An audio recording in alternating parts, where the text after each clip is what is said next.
नमस्कार साथियों। आज इस छोटे से लेक्चर सीरीज में मैं आपको कुछ इंडियन पीनल कोड की महत्वपूर्ण जानकारी देने जा रहा हूं। ध्यान से सुनिए और इससे नोट डाउन कर लीजिएगा। सबसे पहली बात तो ये चोरी यानी थेफ्ट की डेफिनेशन हमें मिलती है सेक्शन 378 आईपीसी में। आपने दूसरे लेक्चर्स में, पुराने लेक्चर्स में इस बारे में सुना होगा।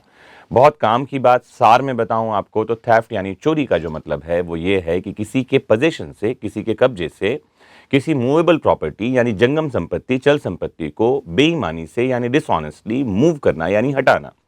तो अगर एक लाइन में मैं कहूं तो किसी के कब्जे से चल संपत्ति को बेईमानी पूर्वक हटाना चोरी है।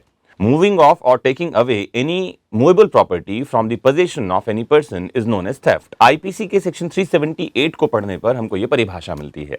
अब इसके लिए पनिशमेंट कहां मिलेगा? ये मिलेगा सेक्शन 380 में, 381 में, 379 में, 382 में। इन धाराओं में हमको पनिशमेंट यानी सजा के प्रावधान मिलते हैं।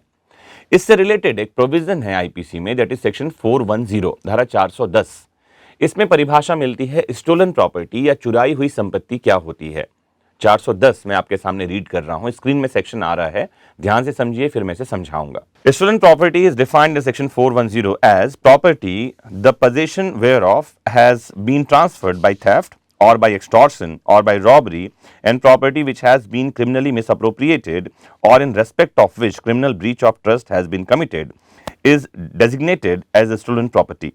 Whether the transfer has been made or the misappropriation or breach of trust has been committed within or without India, but if such property subsequently comes into the possession of a person legally entitled to the possession thereof, it then ceases to be stolen property.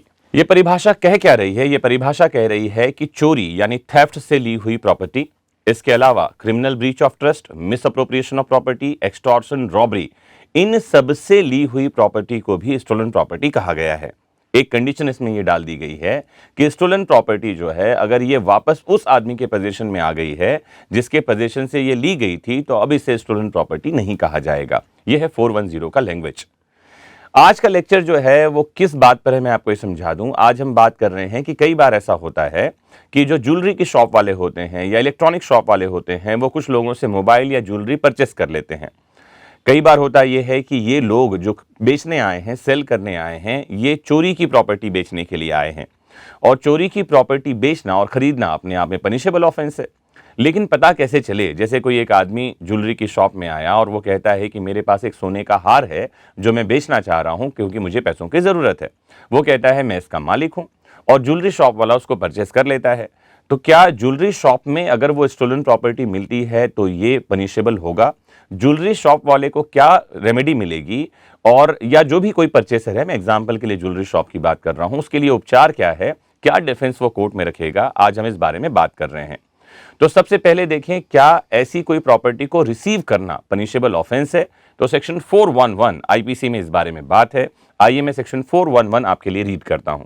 Section 411 read says, dishonestly receiving stolen property, whoever dishonestly receives or retains any stolen property, knowing or having reason to believe the same to be stolen property, shall be punished with imprisonment of either description for a term which may extend to 3 years or with fine or with both. अब इसकी language को समझेंगे तो समझ में क्या बात आएगी? जो कोई ये जानते हुए, whoever knows or having reason to believe, जानते हुए या विश्वास रखने का कारण रखते हुए, तो या तो उसके पास विश्वास हो कि ये चोरी की संपत्ति है, या वो जानता हो कि ये स्टोलन प्रॉपर्टी है और उसको रिसीव करेगा, तो ये पनिशेबल है सेक्शन 411 आईपीसी में 411 में। और सजा कितनी मिलेगी? 3 साल की सजा मिलेगी। दो बातें मैं रिपीट कर दूं, यहां एक शब्द है नोइंग और दूसरा है having reason to believe. Knowing मतलब जानते हुए और हैविंग रीजन टू बिलीव मतलब विश्वास करने का कारण रखते हुए। अब किसी के पास प्रॉपर्टी मिल गई, आइडेंटिफाई हो गई कि ये प्रॉपर्टी वही है जो फला जगह से चुराई गई थी। आगे की कहानी क्या? तो इसके लिए हम रीड करेंगे सेक्शन 114 एविडेंस एक्ट, धारा 114, जिसमें कि इस बारे में प्रिजम्पशन मिलेगा। ये प्रिजम्पशन क्या है मैं आपके लिए रीड कर रहा हूं, आप स्लाइड में देखिए। लिखा है that a man who is in possession of stolen property or stolen goods soon after the theft is either the thief or has received the goods knowing them to be stolen unless he can account for his possession. तो ये जो presumption शब्द है, पहले आप इसे समझें। Presumption का मतलब होता है उपधारणा, किसी बात को मानकर चलना। हमारे एविडेंस एक्ट के सेक्शन 4 में 2 तरह के प्रिजम्पशन हैं, एक है मे प्रिज्यूम, एक है शेल प्रिज्यूम। मे प्रिज्यूम को कहा जाता है उपधारणा कर सकेगा, और शेल प्रिज्यूम को कहा जाता है उपधारणा करेगा। जहां कहीं मे प्रिज्यूम है, ये फैक्ट का प्रिजम्पशन है, मतलब ये रेबटल है, हमेशा ही इसके खंडन किया जा सकेगा। लेकिन कोर्ट ये उपधारणा कर सकेगी कि जिसके पोजीशन से प्रॉपर्टी मिली है ये वही आदमी है जिसने उसको चुराया था, या दूसरा जानते हुए या विश्वास करते हुए इसने इसको रिसीव किया है। दो ही प्रिजम्पशन बनेंगे। मैं वापस से चलता हूं एग्जाम्पल में। मैंने कहा था, मान लेते हैं किसी ज्वेलरी शॉप वाले को किसी ने कोई सोने की चेन बेच दी है, सोने का हार बेच दिया है, और पुलिस ने उसके पास से ये हार बरामद कर लिया है, तो कोर्ट ये मानकर चलेगी, ये प्रिज्यूम कर सकेगी कि इस ज्वेलरी शॉप वाले ने या तो चोरी की है या इसने जानते हुए उस सोने के हार को अपने कब्जे में लिया है, प्राप्त किया है। यह है प्रिजम्पशन। अब प्रश्न आता है, इसको कोर्ट में रिबट कैसे करेंगे, इसका खंडन कैसे किया जाएगा? तो इस बारे में भी सेक्शन 114 एविडेंस एक्ट के एक्सप्लेनेशन में दिया हुआ है। आइए देखते हैं एक्सप्लेनेशन ए क्या कह रहा है। Explanation as to illustration A, a shopkeeper has in his till a marked rupee soon after it was stolen and cannot account for its possession specifically, but is continually receiving rupees in the course of his business.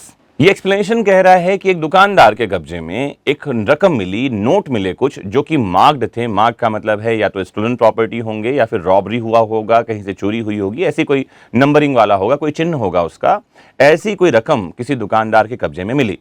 दुकानदार कोई भी उसका position का ground या origin नहीं बता पा रहा कि किससे लिया, कब लिया, कैसे लिया, लेकिन वो एक बात साबित कर सकेगा कि वो लगातार अपने कोर्स ऑफ बिजनेस में, कारोबार के अनुक्रम में ऐसे रकम वसूल करता रहता है, और हर एक नोट के जांचना, ठीक से परखना उसके लिए पॉसिबल नहीं है।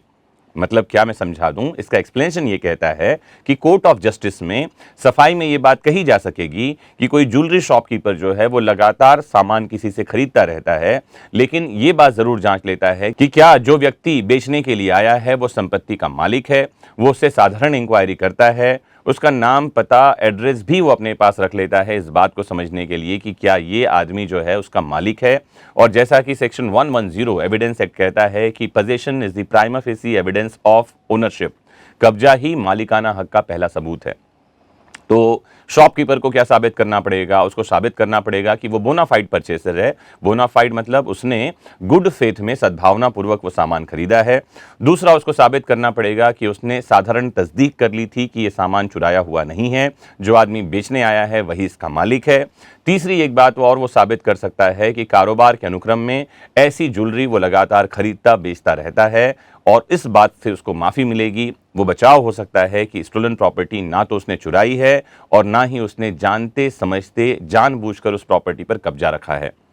तो मुझे उम्मीद है कि चुराई हुई संपत्ति क्या है, स्टोलन प्रॉपर्टी क्या है, एविडेंस एक्ट के कौन से प्रोविजन इसमें अप्लाई होते हैं, सज़ा कितनी मिल सकती है, इन सब के बारे में आज के ब्रीफ लेक्चर में आपको जानकारी मिल गई होगी। अगर ये जानकारी आपको अच्छी लगी हो तो ज़रूर हमसे जुड़ें और बताएं कि ऐसा कुछ और आप जानना समझना चाहते हैं। मोस्ट इंपॉर्टेंटली जुड़े रहिए इस लेक्चर सीरीज से। Thank you very much. जय हिंद।